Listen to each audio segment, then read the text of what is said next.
নির্জন বাগানের ভিতর মাটি খুঁড়ে তৈরি করা হয়েছে বাংকার। নিচে নামার জন্য তৈরি করা হয়েছে সিঁড়ি। ভিতরে রয়েছে বিছানা। 3 থেকে 4 জন অনায়াসে থাকতে পারবেন সেখানে। দিনরাত যার ভিতরে চলে মাদক সেবন, চলে মাদক ব্যবসাও। এমন ঘটনা লক্ষ্মীপুর সদর উপজেলার দালালবাজার ইউনিয়নে। গত 2 থেকে 3 দিনে বাংকারটি নিয়ে এলাকা জুড়ে চাঞ্চল্য সৃষ্টি হয়েছে। অনেকে দেখতে আসছেন এটি।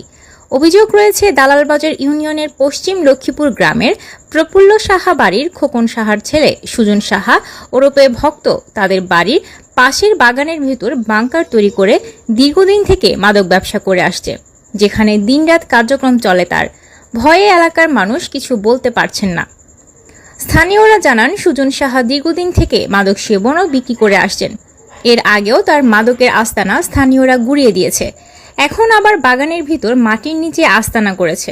প্রতিদিনই বাড়ির উপর দিয়ে দিনরাত বহিরাগত লোকজন আসা যাওয়া করে, কিন্তু ভয়ে কেউ কিছু বলতে পারছেন না। স্থানীয় টুটুল পাটোয়ারি বলেন, সুজন সাহা একজন মাদক ব্যবসায়ী। সে বাগানের ভিতর মাটির নিচে আস্তানা করে মাদকের আসর বসায় এবং এখান থেকে বিভিন্ন এলাকায় মাদক কারবারি করে। তার আস্তানার সন্ধান পাওয়ার পর সে লাপাত্তা। আর বাংকারটির ভিডিও ছড়িয়ে পড়লে রাতের আধারে সে তা গুড়িয়ে দেয়। আমরা আমাদের এলাকায় মাদক নির্মূল চাই। সে সাথে যারা মাদক সেবন ও বিক্রি করে তাদের বিরুদ্ধে প্রশাসনের ব্যবস্থা নেওয়ার দাবি জানায়।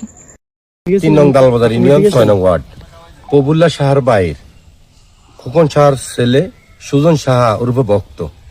সে দীর্ঘদিন থেকে মাদক কারবারে জড়িত।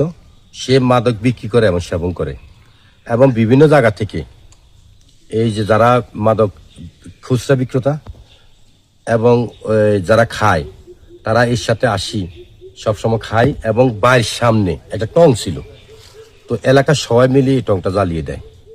তারপরে আবার তার বাড়ির মধ্যে 5 তারিখের পরেই 3-4 মাস পরেই আবার বাড়ির মধ্যে এলাকার জনগণ আসি হামলা দেয় এই যে বাবা বেচা কেনার কারণে। আসলে সে দীর্ঘদিন থেকে বাবা ব্যবসার সাথে জড়িত। তো গতকালকে আমরা গোপন সূত্রে খবর পাই।